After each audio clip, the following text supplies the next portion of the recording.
There's a fog that descends upon the human spirit. A cold gray mist that clings obscures the path forward and chills the very marrow of ambition. It's not born of storms or circumstance, not truly. It rises from within. It's the insidious vapor of complaint. Listen closely, can you hear it? The low murmur in the back of your mind, the sharp sigh escaping your lips, the frustrated retelling of perceived injustices, big and small. The traffic was terrible. The boss is unfair. The weather ruined the plans. Nobody understands. It's the soundtrack of stagnation, the anthem of the aggrieved soul trapped in a cage of its own making. We've all been there. We've all felt the sting of disappointment, the weight of frustration, the burn of things not going our way. And in that moment, the urge to vent, to blame, to simply complain feels almost irresistible. It feels like release, a pressure valve, letting off steam. But what if that release is an illusion? What if instead of easing the pressure, complaining is merely tightening the chains? What if every word of grievance, every muttered discontent is another bar added to the prison of mediocrity? Think about it. The energy it takes, the focus it demands. Complaining directs your powerful mental faculties, your precious attention squarely onto the problem. It magnifies the negative, etching it deeper into your consciousness. It's like staring intently at a crack in the wall, obsessing over its jagged edges until the entire room, the entire world seems defined by that single imperfection. This isn't about ignoring reality. It's not about plastering a fake smile over genuine difficulty. Pain is real. Challenges are real, injustice exists. But complaining is not the tool to overcome them. It's the anchor that holds you fast in the stormy waters, preventing you from ever reaching the shore. Dale Carnegie, a master observer of human nature, understood this principle decades ago.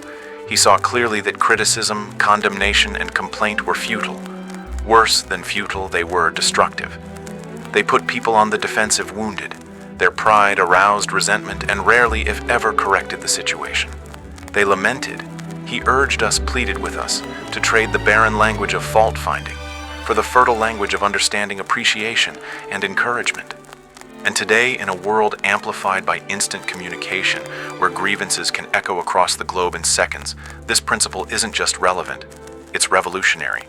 It's the master key to unlocking not just better relationships, but greater personal power, influence, and ultimately the success you crave. Because success, real success, isn't built on a foundation of negativity. It doesn't bloom in the barren soil of blame. It's cultivated through a different kind of communication. A communication that connects, that builds, that inspires. A communication that shifts focus from what's wrong to what's possible. The constant complainer becomes a vortex of negativity. They draw others into their gray fog, draining energy, killing enthusiasm, poisoning the atmosphere. Opportunities wither in their presence. Potential collaborators turn away. Doors that might have opened remain firmly shut, not because of external barriers, but because the air around the complainer is thick with repellent force. Think of Thomas Edison facing thousands of failed attempts before illuminating the world. Imagine if his workshop had echoed not with determined effort, but with constant complaints about the stubbornness of filaments, the inadequacy of materials, the unfairness of physics. The light bulb would likely have remained an unrealized dream, lost in a fog of frustration. His genius wasn't just in invention, it was in his relentless focus on the solution, not the setback. His communication with himself and his team was one of possibility, of learning, of forward momentum. Complaint is the language of the victim. It whispers, "Things happen to me. I am powerless." It relinquishes control, placing the responsibility for your happiness, your success, your very state of being into the hands of external forces, the weather, the economy, other people. But you are not driftwood tossed aimlessly by the waves of circumstance. You are the captain of your ship. You hold the tiller. And the words you speak, the thoughts you entertain, are the winds that fill your sails, or the leaks that sink your vessel. Shifting from complaint to positive communication isn't about naivete. It's about strategy. It's about recognizing that your words have power, immense power. They shape your perception. They influence others' perception of you. They literally create the emotional and psychological environment in which you operate. Choosing positive communication is choosing strength over weakness. It's choosing action over apathy. It's choosing to sculpt your reality rather than simply react to it. It's the conscious decision to stop feeding the negativity that holds you back and start fueling the positivity that propels you forward. This shift begins now, not tomorrow, not when things get better. It begins with the next word you speak, the next thought you allow to take root. It begins with the deliberate choice to starve the habit of complaint and nurture the habit of constructive, purposeful, positive expression. It's time to break the chains. It's time to dissipate the fog. It's time to reclaim your power. Consider the poison of complaint, not a dramatic metaphor, but a psychological reality. Each grievance voiced is like a drop of toxin introduced into your own system. It sours your mood. Yes, but it does more. It rewires your brain.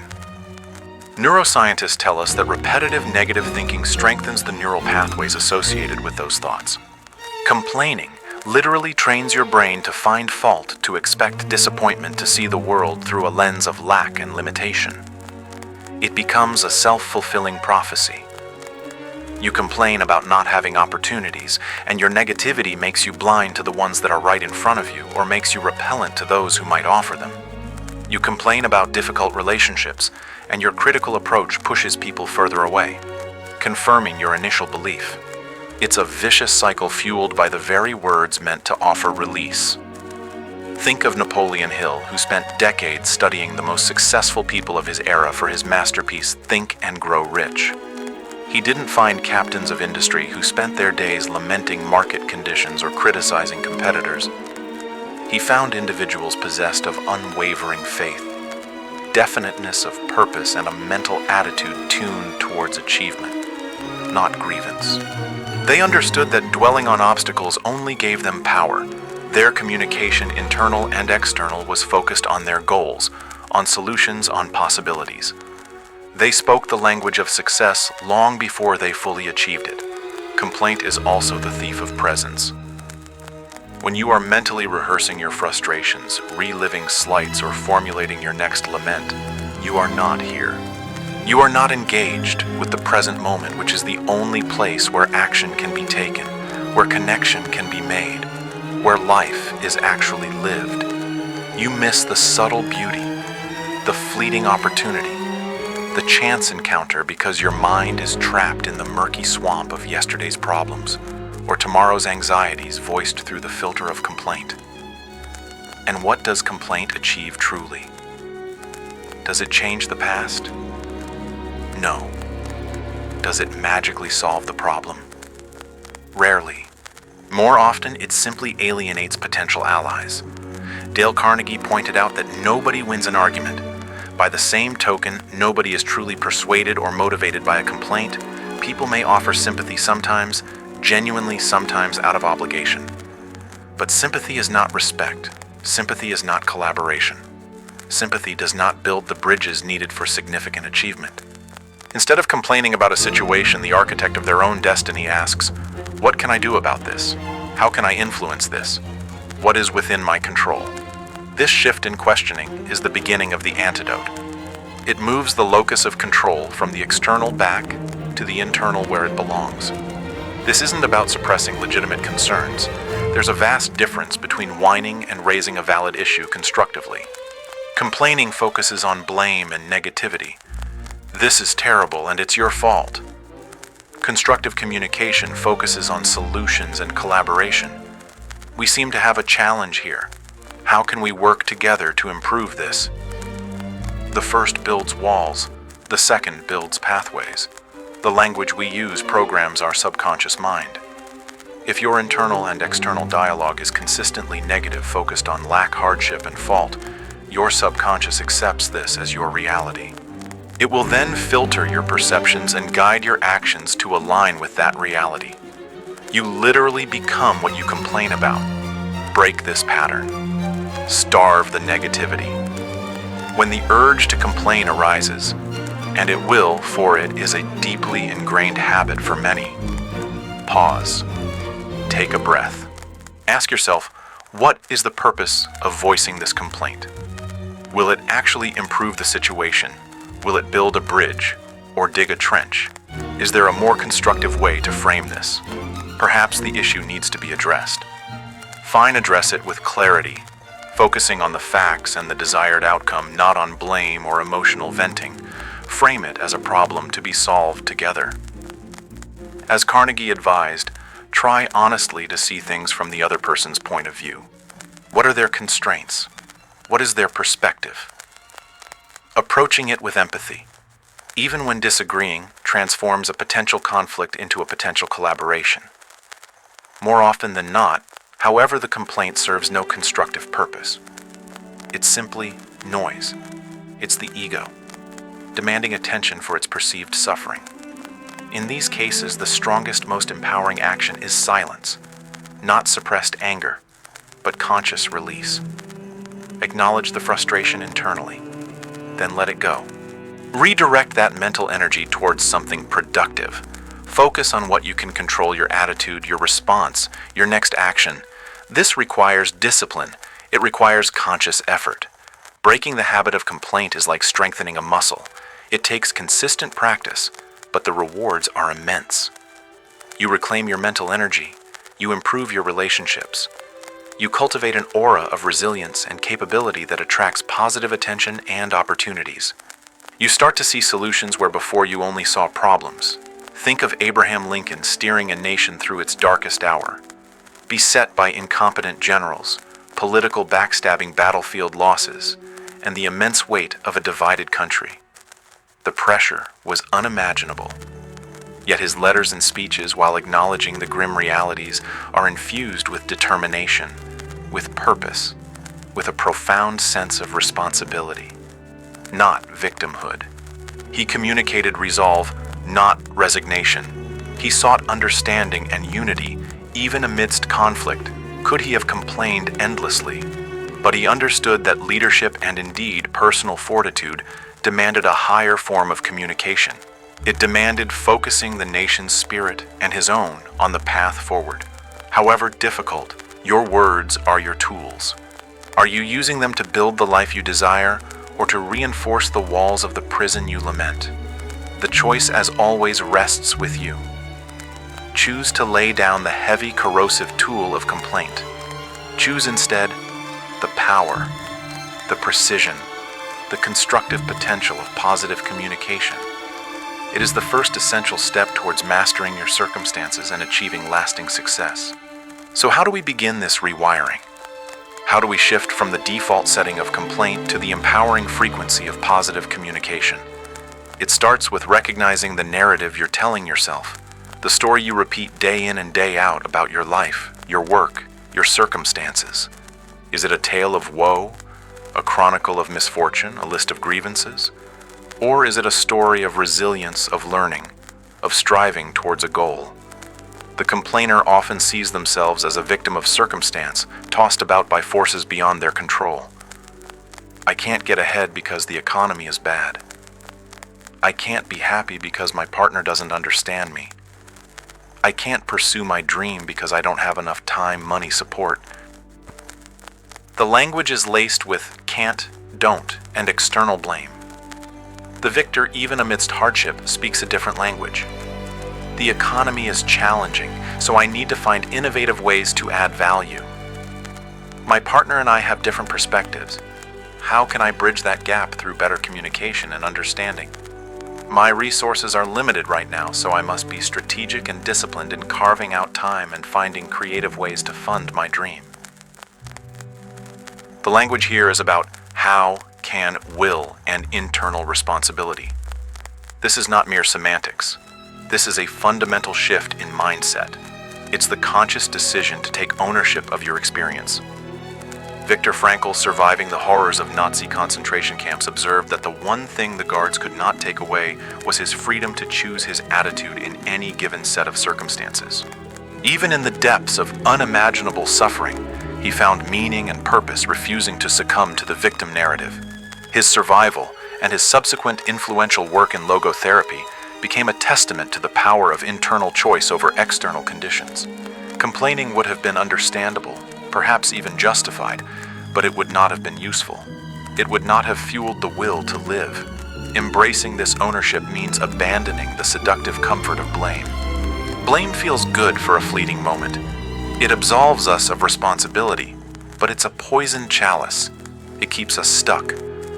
When you blame others or circumstances, you implicitly state that the power to change lies outside of you. You render yourself helpless until the external factor changes, something you often have little or no control over. Taking responsibility, conversely, is empowering. It says, regardless of the circumstances, regardless of others' actions, I choose my response. I determine my next move. I hold the power to influence the outcome, even if only by managing my own attitude and actions. This shift requires rigorous self-awareness. Start monitoring your speech and thoughts. Catch yourself when the urge to complain arises. Ask, is this thought, this statement, empowering me or disempowering me? Is it focused on problems or solutions? Is it building something positive or tearing something down? Replace complaint with clarity. Instead of, this project is a disaster, nobody knows what they're doing. Try, this project has some challenges regarding coordination. Let's clarify roles and establish clearer communication channels. Notice the difference. The first is a dead-end complaint. The second identifies a problem and proposes a constructive path forward. Replace blame with curiosity. Instead of, you always interrupt me, try, I notice we sometimes speak over each other. How can we ensure we both feel heard in our conversations? The first invites defensiveness, the second invites collaboration. It acknowledges the issue without assigning blame and opens the door to finding a mutual solution. A core tenet of Carnegie's approach to winning friends and influencing people. Replace vague negativity with specific requests or actions. Instead of, I hate this messy house, try, could we work together to tidy the living room this evening? Or simply start tidying yourself. The first is just venting. The second proposes a specific solution or takes direct action. This isn't about being Pollyannish or ignoring problems. It's about engaging with problems productively. It's about using your communication as a tool to shape a better reality rather than just lamenting the current one. Think of Walt Disney. His path was littered with bankruptcies, betrayals, and rejections. He lost the rights to his first successful character, Oswald the Lucky Rabbit. Critics scoffed at the idea of a feature-length animated film, yet Disney didn't waste precious energy complaining about the unfairness of it all. He channeled his setbacks into fuel for his next creation. He communicated his vision with such infectious enthusiasm and unwavering belief that he inspired artists, financiers, and eventually the world.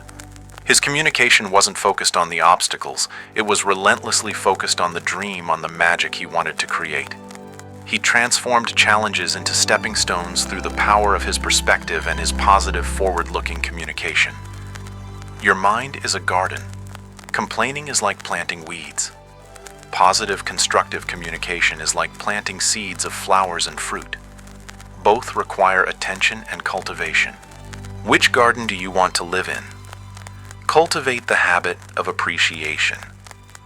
Make it a deliberate practice to notice and acknowledge what is right, what is good, what you are grateful for.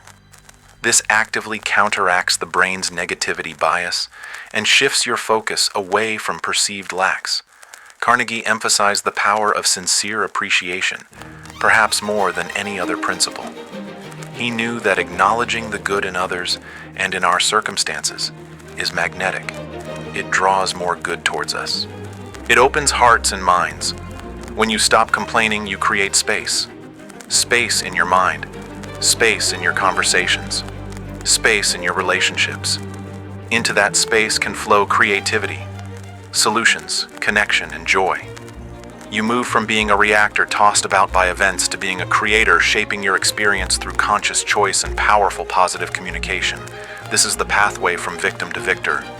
It starts with the very next word you choose to speak or choose not to speak. Choose wisely. Now let's delve deeper into the art of constructive communication, because simply suppressing complaints isn't the full picture. The goal isn't silence, it's skillful expression. It's learning to navigate disagreements, express dissatisfaction, and provide feedback in a way that strengthens relationships and achieves positive outcomes rather than igniting conflict and resentment. This is where Dale Carnegie's timeless wisdom truly shines, modernized for our complex interactions today. He famously urged us to try honestly to see things from the other person's point of view. This isn't just a nicety, it's a strategic imperative. Before you address an issue, before you express a concern that could be perceived as a complaint, make a genuine effort to understand the other party's perspective. What are their motivations? What pressures are they under? What does the situation look like through their eyes? When you approach a conversation with this empathy, your entire demeanor shifts, your language softens, your tone becomes less accusatory and more collaborative. Instead of starting with, "You did this wrong," or "The problem is," you might begin with, "Help me understand," or "I'm trying to see this from your perspective," or "I appreciate the effort you put into this, and I have a couple of thoughts on how we might refine it further." This approach immediately lowers defenses. It signals respect. It transforms a potential confrontation into a joint problem-solving session. Remember Carnegie's principle: arouse in the other person an eager want. When you frame your feedback or concern in terms of their interests or mutual interests, you are far more likely to gain cooperation than if you simply focus on your own dissatisfaction. Consider giving feedback. The complainer points fingers. Your report was sloppy. The constructive communicator focuses on behavior and solutions, often using the sandwich technique: positive, constructive, positive. I appreciate you getting that report done on time, positive. I noticed a few areas where the data could be presented more clearly to really highlight our key findings. Perhaps we could look at using more charts next time. Constructive suggestion. Overall, the analysis provides a solid foundation to build on positive. The core message is delivered, but it's wrapped in appreciation and focused on future improvement, not past failings. Another key Carnegie principle is to talk about your own mistakes before criticizing the other person. This display of humility is disarming. If you need to address someone else's error, admitting a similar mistake you once made or acknowledging your own imperfections makes the feedback far easier to accept. It shows you're not positioning yourself as superior, but as a fellow human being navigating challenges. I remember when I first started managing projects, I sometimes underestimated the time needed for revisions myself. Perhaps we could build in a bit more buffer next time. This feels like shared learning, not criticism. Avoid loaded language exaggeration and words like always and never. You always leave the dishes in the sink. This is rarely true and instantly triggers defensiveness. Stick to specifics and focus on the impact of the behavior, not on judging the person's character. When dishes are left in the sink overnight, it makes it harder to get started in the morning. Could we agree to rinse them and put them in the dishwasher right after dinner? This is factual, expresses the impact on you using I statements and proposes a specific collaborative solution. The power of appreciation cannot be overstated. Carnegie believed that genuine appreciation is one of the deepest human cravings. While complaining focuses on what's missing, appreciation highlights what's present. Make it a habit to catch people doing things right and tell them, be specific. Instead of a generic "good job," try, "I was really impressed with how you handled that difficult client call this morning. Your patience and clear explanations made a big difference." This kind of specific, sincere appreciation builds goodwill, boosts morale, and motivates far more effectively than any complaint ever could. Think of it as emotional intelligence in action. Recognizing how your words land, choosing them carefully, considering the other person's feelings and perspective. This is the essence of influential communication. It's diplomacy in daily life. It requires mindfulness, patience, and practice, but the payoff is enormous. Imagine a workplace where feedback is given constructively, where disagreements are handled respectfully, where appreciation is expressed freely. Compare that to an environment rife with complaints, criticism, and blame. Which environment fosters innovation, collaboration, and productivity? Which environment attracts and retains talented, positive people? The shift from complaining to constructive communication transforms you from a source of friction into a facilitator of progress. You become someone people want to work with, want to connect with, want to be around. You build social capital, trust, and influence, essential ingredients for success in any field. Henry Ford, despite his complexities, revolutionized industry. He faced immense logistical, technical, and human challenges. While known for his demanding nature, his success also relied on communicating a clear vision and at times finding ways to motivate vast numbers of people towards a common goal. He understood, perhaps intuitively, that simply complaining about inefficiencies wouldn't build cars faster. He needed systems, processes, and communication that drove results. Constructive problem solving, however imperfectly applied at times, was essential. Your ability to communicate effectively, especially when navigating difficulties, is a direct reflection of your leadership potential, whether you're leading a team, a family, or just yourself. Choosing constructive dialogue over complaint isn't just about being pleasant. It's about being effective. It's about achieving your goals without leaving a trail of resentment and broken relationships in your wake. It's about mastering the subtle but powerful art of human relations, turning potential conflicts into opportunities for growth and deeper connection. Start practicing this art today. Notice the language you use. Choose empathy. Focus on solutions. Appreciate generously. This is how you communicate your way to success. Think about the fundamental nature of human achievement. Very little of significance is accomplished alone. Progress, innovation, building a business, raising a family, creating a community, it all relies on connection, collaboration, and trust. And what is the primary tool we use to build these vital links? Communication. Now, consider the impact of complaining versus positive communication on this essential architecture of human connection. Complaint acts like acid rain on the bridges we try to build between ourselves and others. It erodes trust. It breeds suspicion. It creates distance. When someone constantly complains, we may listen politely for a while, but eventually we start to withdraw. We limit our interactions. We hesitate to collaborate, fearing negativity or blame if things go wrong. The complainer often unknowingly isolates themselves, constructing walls where bridges should be. Positive communication, on the other hand, is the mortar that strengthens these bridges. When you communicate with respect, empathy, and a focus on solutions, you build trust. When you express genuine appreciation, you foster goodwill. When you handle disagreements constructively, you deepen understanding and demonstrate reliability. You become a hub, a connector, someone people are drawn towards because interactions with you leave them feeling respected, understood, and often uplifted. Dale Carnegie dedicated much of his life to teaching people how to win friends and influence people. At its core, his philosophy wasn't about manipulation. It was about building genuine rapport and fostering positive relationships through effective communication. He understood that success is inextricably linked to our ability to connect with and inspire others. Complaining is the antithesis of this. It pushes people away. It dampens enthusiasm. It signals a focus on problems rather than potential. Imagine two leaders facing the same challenging project deadline. Leader A constantly complains about the lack of resources, the unreasonable timeline, and the perceived incompetence of team members. The team atmosphere becomes tense, fearful, and demotivated. Leader B acknowledges the challenges, but focuses communication on strategic problem solving, expressing confidence in the team's ability, appreciating efforts, and fostering a collaborative spirit. Which team is more likely to meet the deadline? Which team will emerge stronger with greater cohesion and morale regardless of the outcome?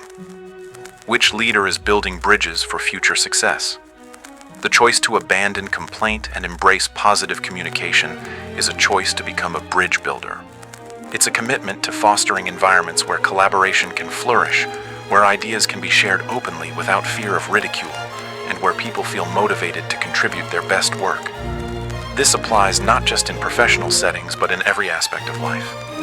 In families, constant complaining about chores, finances, or each other's habits creates a toxic environment. Shifting to appreciative language, collaborative problem solving. How can we manage the chores better together? And expressing love and support builds a stronger, happier home. In friendships, chronic complaining drains the joy out of the connection. Focusing on shared positive experiences, offering genuine support, which is different from co-complaining and communicating appreciation, strengthens the bond. Think about the ripple effect. When you shift your communication style, it doesn't just change your experience, it influences the people around you. Your positivity can be contagious. Your constructive approach can inspire others to adopt similar methods. Your refusal to engage in gossip or complaining can elevate the tone of entire conversations and groups. You become a positive force, subtly shaping your environment for the better. Consider the story of how Carnegie himself transformed from a shy, unsuccessful salesman into a world-renowned communicator and author. His initial approach was likely not dissimilar to many struggling individuals, perhaps tinged with frustration and self-doubt. But he learned through trial, error, and intense observation the power of shifting his focus outwards, of understanding others' perspectives, of using encouragement and appreciation instead of criticism. He built bridges, first tentative ones, then stronger ones, that connected him to opportunities, audiences, and ultimately immense success and influence. He didn't complain his way to the top. He communicated his way there. Every interaction is an opportunity to strengthen a connection or weaken it, an opportunity to build a bridge or erect a wall. Complaining consistently chooses the wall. It narrows your world, reduces your influence, and limits your potential. Positive, constructive communication consistently chooses the bridge. It expands your network, enhances your influence, and unlocks doors to greater possibilities. Are you building bridges or walls with your words? Look at the quality of your relationships, the level of collaboration in your life, the opportunities coming your way. They often reflect the communication patterns you employ. If you feel isolated, misunderstood, or stuck, examine your language. Are you inadvertently pushing people and possibilities away with negativity and complaint? The decision to become a master communicator, a builder of bridges, starts with the commitment to purge complaint from your vocabulary and replace it with the language of respect, empathy, appreciation, and solution-focused dialogue. It's about understanding that your words are not just sounds. They are the very building blocks of your social reality and a crucial component of your success journey. Choose to build connections, not barriers. Choose the language that unites, that uplifts, that empowers yourself and everyone you interact with. Underpinning this entire shift, anchoring the commitment to positive communication, lies a powerful, transformative force: gratitude. It's almost impossible to complain sincerely when your heart is genuinely full of thanks.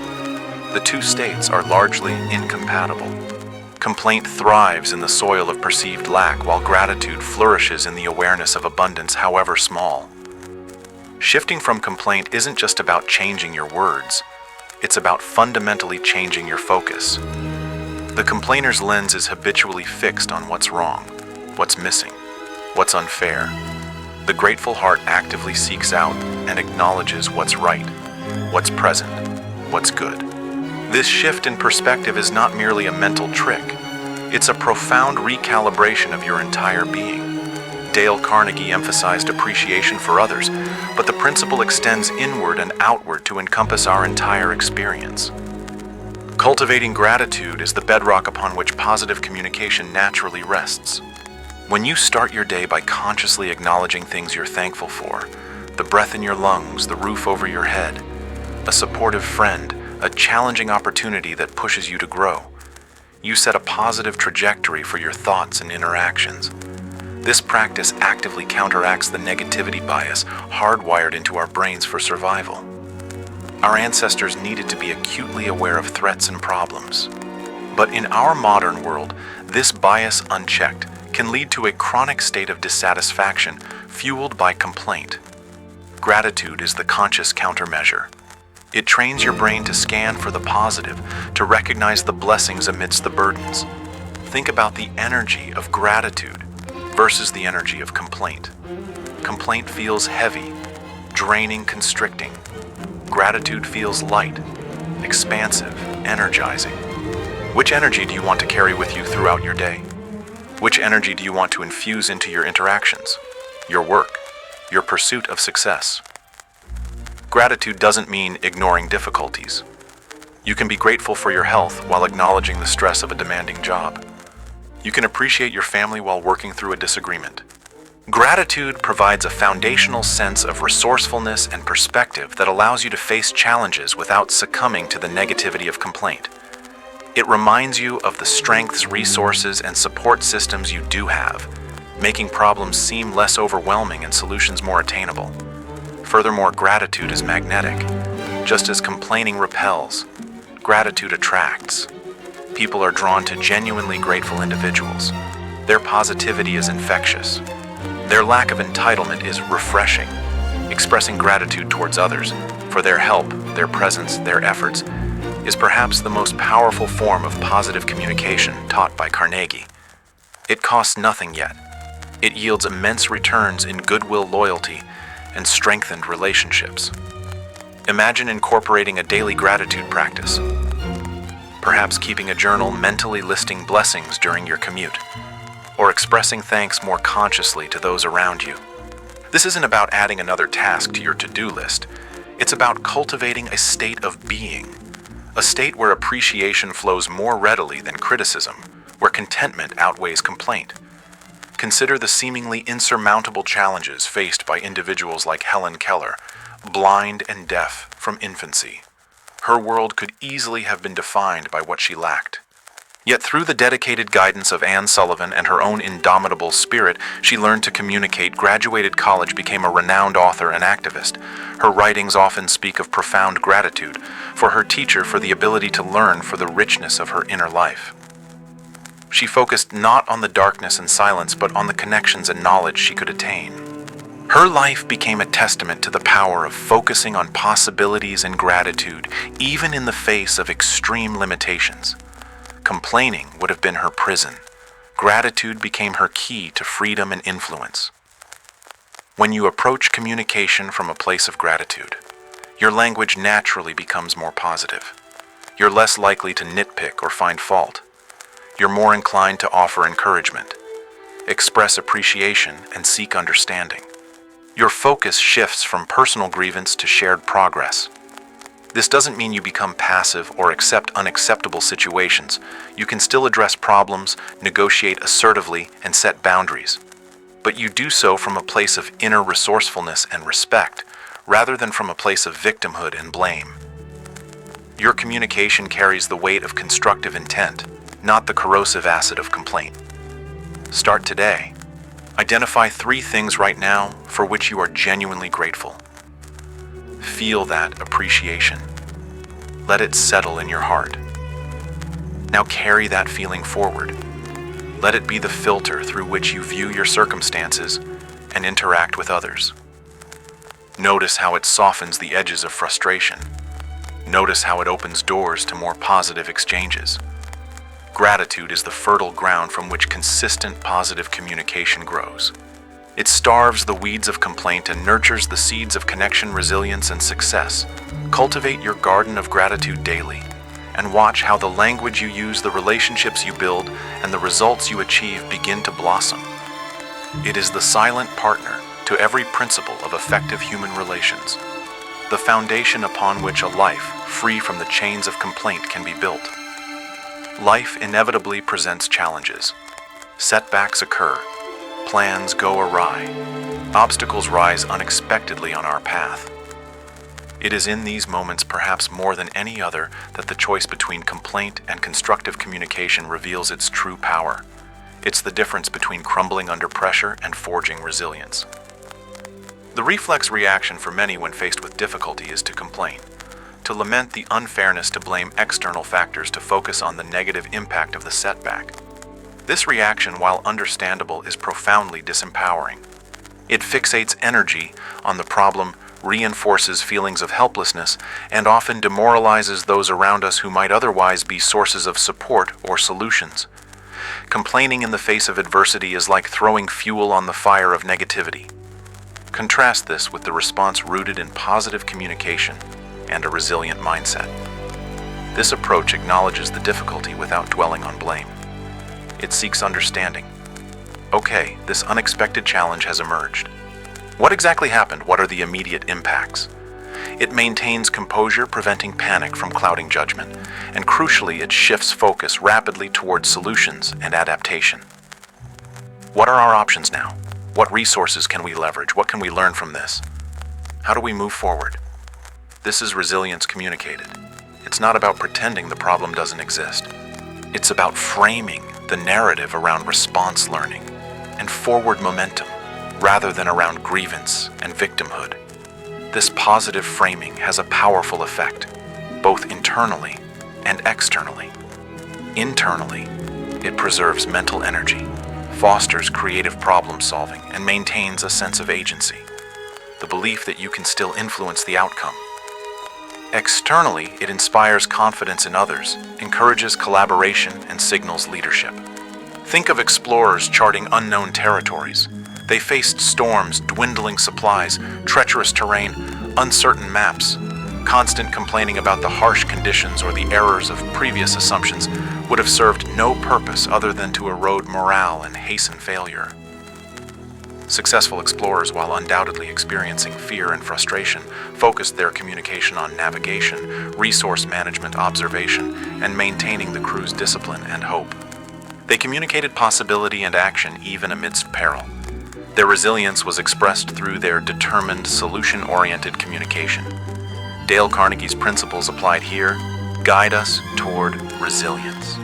Trying to see the situation from all angles, including the obstacle's perspective. What can it teach us avoiding criticism and blame, which wastes energy, and focusing on arousing an eager want, the desire to overcome the challenge and reach the goal, are all communication strategies that build resilience. When a setback occurs, resist the urge to immediately vent your frustrations publicly or destructively. Take a moment to process internally. Then frame your communication constructively. If discussing it with a team, start by acknowledging the reality of the situation calmly. Express confidence in the team's ability to navigate it.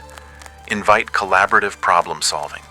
Focus the conversation on what we do next, not whose fault this is. This approach transforms a potential crisis into a learning opportunity and a test of character. Teams and individuals who navigate adversity with positive, solution-focused communication emerge stronger, more adaptable, and more confident in their ability to handle future challenges. Those who succumb to complaining and blame often find themselves weakened, demoralized, and less prepared for the next inevitable bump in the road. Consider Abraham Lincoln again during the darkest days of the Civil War. Following disastrous defeats, he didn't waste time issuing public complaints about his generals, though his private letters revealed deep frustration. His public communications focused on the larger purpose, on rallying the nation, on learning from mistakes, and on appointing new leaders with renewed hope. He communicated resilience, not despair. He understood that his words had the power to shape the nation's will to persevere. Your response to setbacks is a powerful signal to the world and to yourself about your character and capability. Do you fold under pressure, your language becoming a litany of complaints? Or do you rise to the occasion, your communication reflecting composure, determination, and a focus on finding the way forward?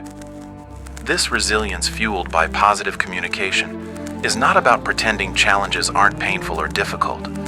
It's about choosing your response. It's about understanding that while you may not control the event itself, you absolutely control the narrative you create around it through your thoughts and words. And that narrative profoundly impacts your ability to overcome. Embrace challenges as opportunities to practice this skill. When something goes wrong, see it as resilience training. Pause before reacting. choose constructive language over complaint. Focus on learning and adaptation. Ask empowering questions.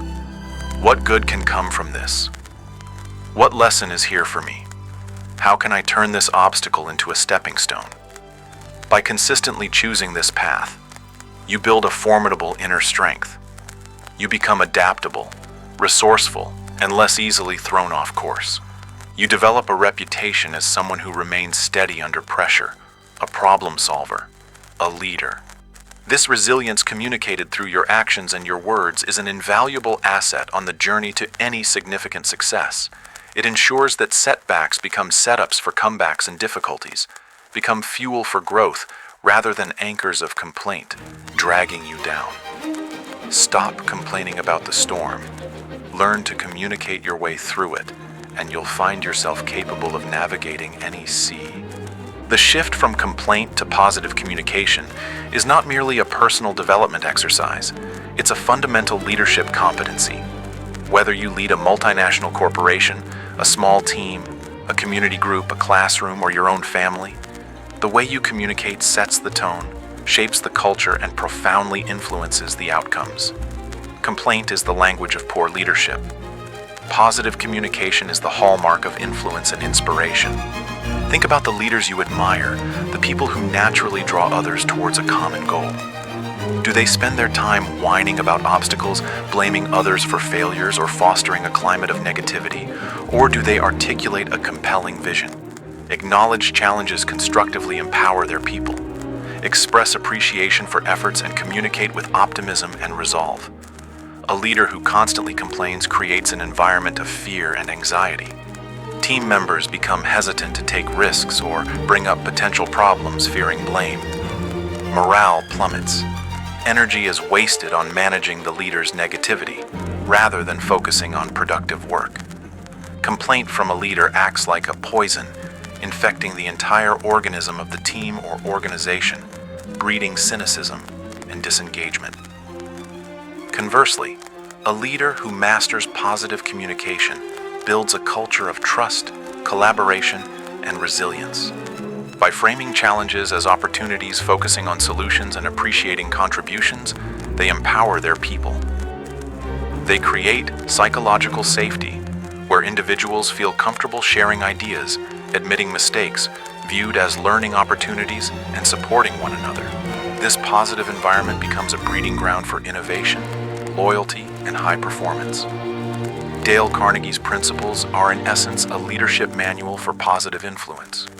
Begin with praise and honest appreciation. Call attention to people's mistakes indirectly. Ask questions instead of giving direct orders. 1. Make the other person happy about doing the thing you suggest. All these strategies steer clear of complaint and criticism, focusing instead on motivation, respect, and collaborative achievement. This applies at every level. The teacher who complains about disruptive students creates a more chaotic classroom. The teacher who uses positive reinforcement understands the underlying needs behind behavior and communicates expectations clearly and respectfully fosters a better learning environment. The parent who constantly complains about their children's behavior breeds resentment and rebellion.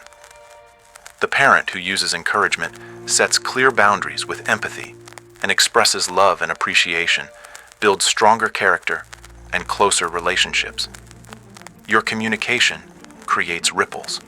Every word you speak, especially if you are in any position of influence, and we all influence someone, contributes to the emotional and psychological atmosphere around you. Are your ripples spreading negativity, doubt, and blame? Or are they spreading encouragement, possibility, and a can-do spirit? Consider the immense undertaking of building the Panama Canal. It was plagued by disease, engineering nightmares, political obstacles, and staggering loss of life. Theodore Roosevelt, a key driving force, didn't achieve this monumental feat by complaining about the mosquitoes or the mudslides. He communicated a powerful vision of national pride and progress. He visited the site, rallied the workers, addressed challenges head-on, and projected an unwavering belief in the project's success. His positive, determined communication was crucial in maintaining momentum through seemingly insurmountable difficulties. He led not by lamenting the problems, but by championing the vision, and the effort required to achieve it. Leading with positivity doesn't mean ignoring reality or glossing over problems. It means addressing them with a constructive mindset and communicating in a way that inspires action rather than despair. It's about being the thermostat setting the temperature of the environment rather than being the thermometer merely reflecting the existing negativity. If you aspire to lead in any capacity, mastering the art of positive communication is non-negotiable. Purge complaint from your leadership style. Become a source of encouragement. Learn to give feedback that builds people up rather than tearing them down. Communicate your vision with passion and clarity. Acknowledge challenges, but always frame them within a context of collective capability and forward movement. Celebrate successes, big and small. Express genuine gratitude for the efforts of others. When you lead with positive communication, you don't just achieve better results, you build better people. You foster environments where individuals can thrive, grow, and contribute their best. You create a legacy, not just of accomplishment, but of positive impact on the lives you touch. Stop complaining about the team you have. Start communicating in a way that builds the team you want. Stop complaining about the lack of motivation in others. Start communicating in a way that inspires it. Your words have the power to shape the reality of your team, your family, your community. Use that power consciously. Use it constructively. Lead with the language of possibility, appreciation, and unwavering resolve. This is the path of true influence. The communication style that transforms groups, achieves audacious goals, and defines lasting leadership. So here we stand at the intersection of choice. Behind us lies the gray, fog-laden path of complaint, the path of the victim, the anchor of negativity, the language of limitation. Before us stretches a brighter road illuminated by the power of positive communication, the path of the victor, the engine of resilience, the language of possibility and success. Which path will you choose starting now? The habit of complaint is insidious. It feels justified, even necessary at times. But we have seen its true cost.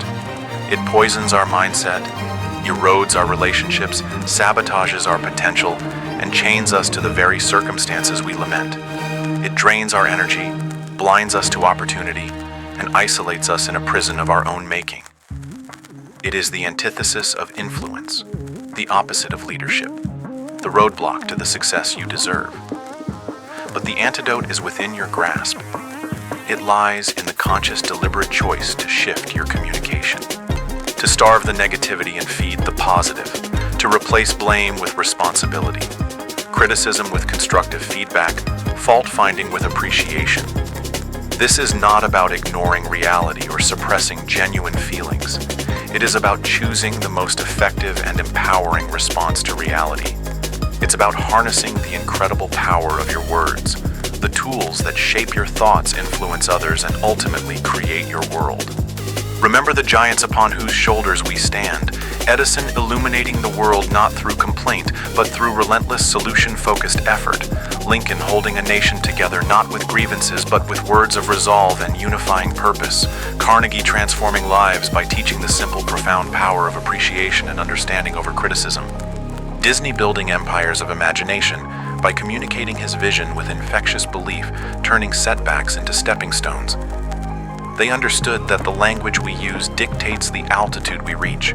You hold that same power within you, the power to rewire your brain, shifting from a default of negativity to one of possibility, the power to transform conflicts into collaborations through empathy and skillful dialogue, the power to build bridges of trust and connection rather than walls of resentment, the power to cultivate a foundation of gratitude that makes challenges seem smaller and blessings appear larger, the power to forge unbreakable resilience, turning setbacks into fuel for growth, the power to lead, to inspire, to uplift those around you through the sheer force of your positive communication. Stop complaining. Now make that decision. Commit to it. Catch yourself when the old habit tries to resurface. Pause, breathe. Choose a different response. Choose words that build, that empower, that connect, that solve. Infuse your interactions with genuine appreciation. Seek first to understand, then to be understood. Frame feedback constructively. Focus on solutions, not just problems. Speak of your goals and dreams with unwavering conviction. Communicate resilience in the face of adversity. Let gratitude be the lens through which you view your world.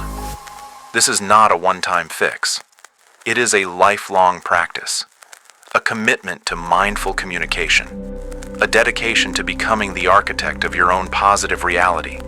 But the journey begins with a single step, the decision to abandon complaint and embrace the transformative power of positive communication.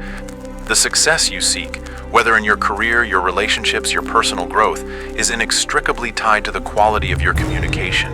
Your words can be your chains, or they can be your wings. Choose flight, choose connection, choose resilience, choose leadership, choose appreciation. Stop complaining now. Shift your language, shift your focus, shift your energy, and watch as the fog lifts, revealing a horizon brimming with possibilities you never dared to imagine. The power is yours. The time is now. Speak the language of success, and success will answer your call.